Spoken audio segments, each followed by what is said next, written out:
Hi, മൈസൂരിലാണ് കേട്ടോ. ഒരു ദിവസം ഫുള്ള് കിട്ടിയപ്പോൾ മാക്സിമം കാണാൻ പറ്റുന്ന സ്ഥലങ്ങളൊക്കെ കാണാൻ ശ്രമിച്ചു. അങ്ങനെ ഓട്ടോച്ചേട്ടൻ പറഞ്ഞു അടുത്തത് സാൻഡ് മ്യൂസിയം ഉണ്ട്. അങ്ങനെ സാൻഡ് മ്യൂസിയത്തിൽ വന്നു. ഇതെന്തായാലും അത്യാവശ്യം നല്ല വെർത്തായിട്ടുള്ളൊരു കാര്യമായിരുന്നു. ഒരുപാട് നല്ല വെറൈറ്റി ആയിട്ടുള്ള വർക്കുകൾ കാണാൻ പറ്റി. ഇന്ത്യയിലെ ഫസ്റ്റ് മ്യൂസിയം എന്നാണ് പറയുന്നത്. അത്യാവശ്യം നല്ല അടിപൊളിയായിട്ട് കുറേ കാര്യങ്ങൾ വർക്കുകൾ നമുക്ക് കാണാൻ പറ്റും. ഒരു മസ്റ്റായിട്ടും ട്രൈ ചെയ്യേണ്ട ഒരു സ്ഥലമാണ്.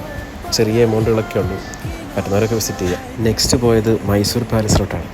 ഏറ്റവും കാണാൻ ആഗ്രഹിച്ചിരുന്ന ഒരു സ്ഥലമാണ്. മാത്രമല്ല കർണാടകയുടെ സംസ്ഥാന ഉത്സവമായ ദസറ സമയത്ത് ആനയുടെ പുറത്ത് എഴുന്നള്ളിക്കുന്ന അമ്പാരി തുടങ്ങിയ ഒരുപാട് കാര്യങ്ങൾ മൈസൂർ പാലസിൻ്റെ അകത്തുണ്ട്. ഓരോ വർഷത്തിലും ഏകദേശം 50 ലക്ഷത്തിലധികം ആളുകളാണ് ഈ കൊട്ടാരം സന്ദർശിക്കുന്നത്. നൂറ്റാണ്ടുകളുടെ പഴക്കമുണ്ട് മൈസൂർ പാലസിന്. 1300കളിൽ പണി കഴിപ്പിക്കപ്പെട്ട സമയത്ത് പൂർണ്ണമായിട്ടും തടിയിലായിരുന്നു ഈ പാലസ് നിർമ്മിക്കപ്പെട്ടത്. അല്ലെങ്കിൽ കർണാടകയുടെ തന്നെ പ്രധാനപ്പെട്ട ഒരു ആഘോഷങ്ങളിലൊന്നാണ് ദസറ. 10 ദിവസങ്ങളിലായിട്ടാണ് ദസറ ആഘോഷിക്കപ്പെടുന്നത്. ലേസർ ലൈറ്റ് ഷോയും കാര്യങ്ങളൊക്കെ പാലസിനകത്തുണ്ട്. മൈസൂരും മൈസൂർ പാലസും ഒക്കെ ഒരുപാട് അറിയാനുണ്ട്. എനിക്കധികം സമയമില്ലാത്തതുകൊണ്ട് തിരിച്ചു പോകുന്നു. പോയ വഴിക്ക് ഫുഡും കാര്യങ്ങളൊക്കെ ലൈറ്റായിട്ടേ കഴിച്ചുള്ളൂ. ബസ് വരുന്ന സമയമായി.